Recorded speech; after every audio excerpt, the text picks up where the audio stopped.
तमीज से बात करिए, मैं सीनियर हूँ उनका। और अब संदीप भैया छोटे नौकर लग रहे। दिल्ली एक्साइज पॉलिसी मामले में पूर्व डिप्टी सीएम मनीष सिसोदिया को एक और झटका लगा है। उनकी जमानत याचिका को सुप्रीम कोर्ट ने खारिज कर दिया। अपनी गिरफ्तारी को चुनौती देते हुए सुप्रीम कोर्ट पहुंचे थे। कोर्ट ने 17 अक्टूबर को सुनवाई पूरी होने के बाद फैसला सुरक्षित रख लिया था। अब सुप्रीम कोर्ट ने अपने आदेश में कहा कि इस केस में 338 करोड़ रुपए के लेन देन को लेकर कई ऐसे पहलू हैं जो संदिग्ध साबित होते हैं, इसलिए उनकी याचिका खारिज की जाती है। सिसोदिया पिछले 8 महीने से जेल में बंद है। इसी साल 26 फरवरी को सीबीआई ने लंबी पूछताछ के बाद उन्हें गिरफ्तार किया था। ये गिरफ्तारी दिल्ली में नई एक्साइज पॉलिसी को लागू करने में हुए कथित घोटाले को लेकर हुई थी। बाद में उन्हें ईडी ने गिरफ्तार किया था। इस मामले में मनी लॉन्ड्रिंग के आरोपों की जांच ईडी कर रही है। इंडिया टुडे से जुड़े संजय शर्मा की रिपोर्ट के मुताबिक 30 अक्टूबर को जस्टिस संजीव खन्ना और जस्टिस एसवीएन भट्टी की बेंच ने कहा कि ट्रायल 6 से 8 महीने में पूरा हो जाना चाहिए। कोर्ट ने कहा कि अगर अगले 3 महीने में ट्रायल की रफ्तार धीमी रही तो सिसोदिया फिर से जमानत याचिका दाखिल कर सकते हैं, यानी अगले कम से कम 3 महीने तक सिसोदिया जमानत अर्जी नहीं लगा पाएंगे। मनीष सिसोदिया की तरफ से वकील अभिषेक मनु सिंघवी ने पैरवी की थी। उन्होंने कोर्ट से कहा था कि सीधे तौर पर सिसोदिया से जुड़ा कोई सबूत नहीं है, इसलिए उन्हें हिरासत में रखने की कोई जरूरत नहीं है।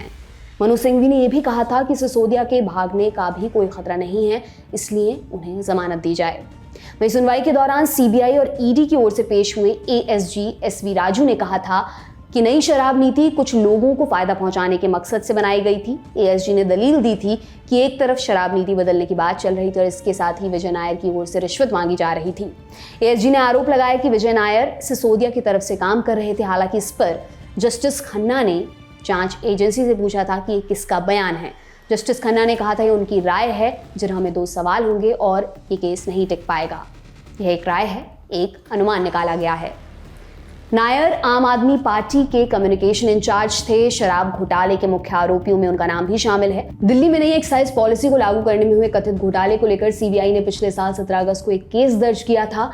शराब नीति में धोखाधड़ी, रिश्वतखोरी के आरोप में मनीष सिसोदिया समेत 15 लोगों पर मामला दर्ज किया था। इसके बाद सीबीआई ने 19 अगस्त को मनीष सिसोदिया के घर पर छापेमारी की थी। हालांकि सीबीआई की पहली चार्जशीट में मनीष सिसोदिया का नाम नहीं था। ये कार्रवाई दिल्ली के एलजी वीके सक्सेना के आदेश के बाद हुई थी। एलजी ने दिल्ली सरकार को 2021 में लागू की गई नई एक्साइज पॉलिसी की सीबीआई जांच करवाने का आदेश दिया था। आरोप लगा कि कोविड महामारी के बहाने लाइसेंस देने में नियमों की अनदेखी की गई। इससे शराब ठेकेदारों के 144 करोड़ रुपए माफ कर दिए गए। शराब लाइसेंस देने में कमीशन लेने का भी आरोप लगा है। चूंकि उस दौरान एक्साइज डिपार्टमेंट की जिम्मेदारी मनीष सिसोदिया के पास थी, इसलिए आरोपों की आंच उनके ऊपर भी आई। सिसोदिया अपने खिलाफ लगे आरोपों को नकारते रहे हैं। हालांकि सीबीआई का कहना है कि उनके खिलाफ कुछ दस्तावेज और डिजिटल एविडेंस थे। सीबीआई ने मनीष सिसोदिया पर सबूतों को नष्ट करने का भी आरोप लगाया था। इसके बाद ईडी ने अपनी चार्जशीट में कमीशन खोरी का आरोप लगाया था। ईडी ने चार्जशीट में कहा था कि जब गड़बड़ियां हुई थी तब सिसोदिया ने 1 दर्जन फोन का इस्तेमाल किया था।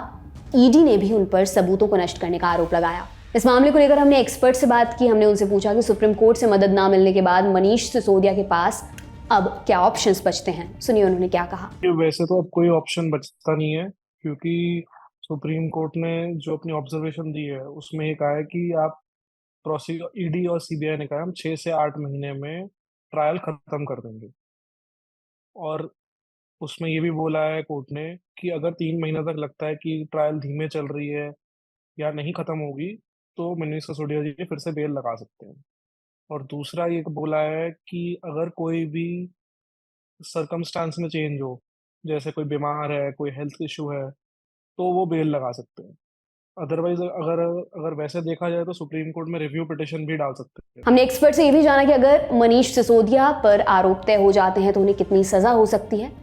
इस पर एक्सपर्ट ने क्या बताया ये भी सुनिए। कम से कम सजा सेक्शन 4 पीएमएलए में है 3, और जो 7 साल तक हो सकती है।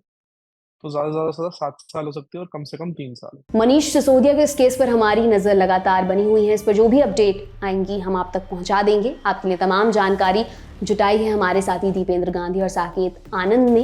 मेरा नाम दिव्यांशी सुमराव है। देखते रहिए दी लंदन टॉप। बहुत बहुत शुक्रिया।